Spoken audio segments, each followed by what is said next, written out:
Okay, I'm Neil Francis, and I'm on the bus today with Councillor Kieran Williams. Former councillor. Former Councillor Former Kieran councillor. Williams, sorry about that. We having a discussion on the local government, the elections that is going on right now in Tunapuna and La Hakata. So, Kieran Williams, what's your view and your take on the elections today?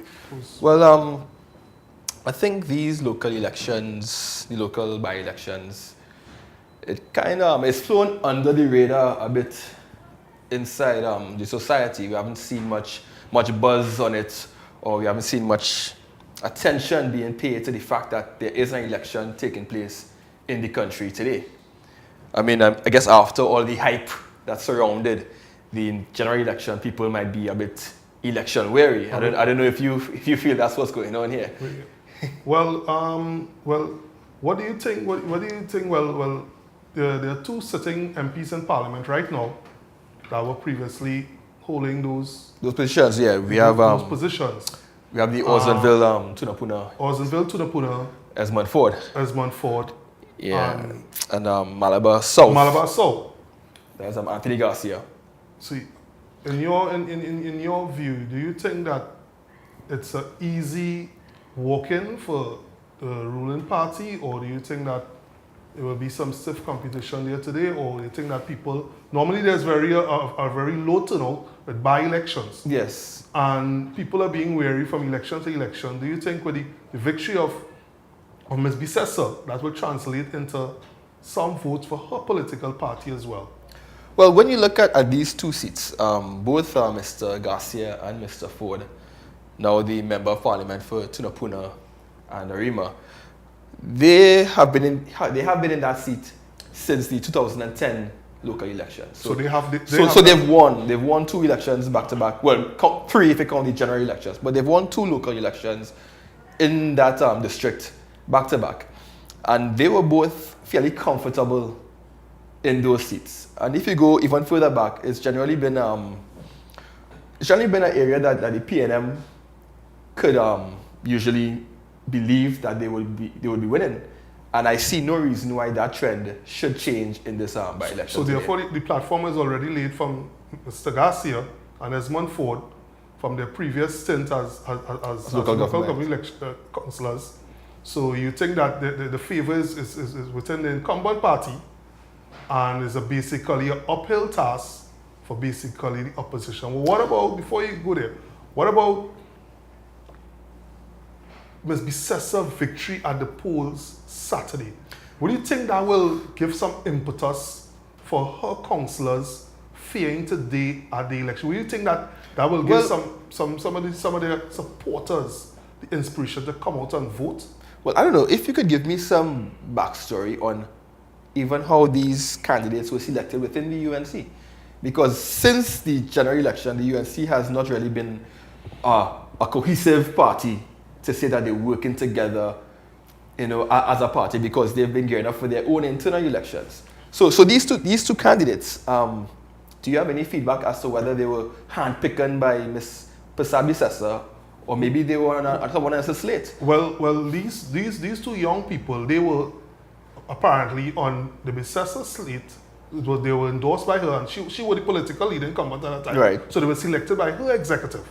So they have her. They have her support, and they have the support of the people who voted for Bissessa this weekend. So I'm saying, dealing with this is not this. We look at in mind that this is not a internal election. This is you're dealing with nationwide. You're nationwide. Well, not nationwide, and but within that region. Yeah.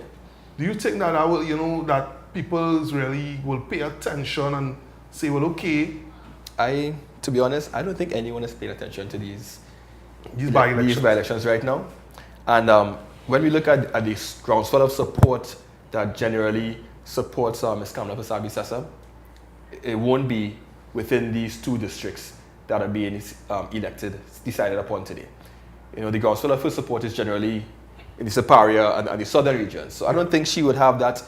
I don't think these candidates could really benefit from that resounding victory that Kamala Persaud-Bissessar You had. don't think that she'll this get weekend. they will get the bounce from her victory on Saturday? Well, I'm in sure that area. I don't think they will have that kind of support, UNC support within those areas to say it already affect. I mean, what they would have is that we would assume that with the UNC having a settled leader after that elections, not counting any potential appeals by Mr. Barrett or Mr. Murilal, because there have been some rumblings of discontent. But the fact that the UNC has a settled leader, that would give them the kind of calm or confidence going into to focus on their own elections, these two candidates today. But I don't think in terms of the voters or the voter turnout, it will make that much of a difference for these two candidates in these areas. Do you have the like the eligible voters? How many will be voting in these two districts in Tunapuna? Well, we have the information should be shortly from our guest who will be joining us soon. He will bring all the statistical information for us to look at that. But all in all, it seems like obviously because of the popularity of the former two councillors in this area, Mr. Ford and Mr. Garcia, that the platform had been laid basically for these two new councillors to just come in and basically drive home what is people are saying that is basically easy victory. Well, in politics, there's no such thing as an easy victory. Politics is a strange game, and things could change at the drop of a pin. You know, you could never say that you are short of safe seats until the last vote is counted. That's true. You never know what could happen.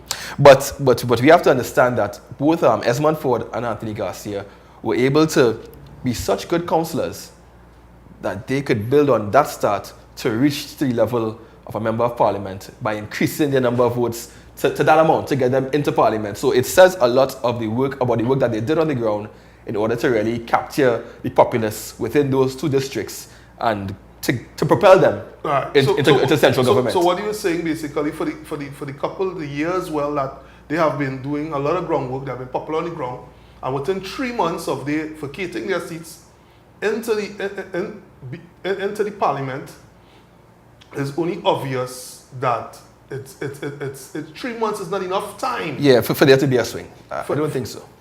And it will be a gargantuan swing as well. Okay, Mr. Williams, we're wrapping up for the news in order for the UNC to really make a difference. We are going to the news now.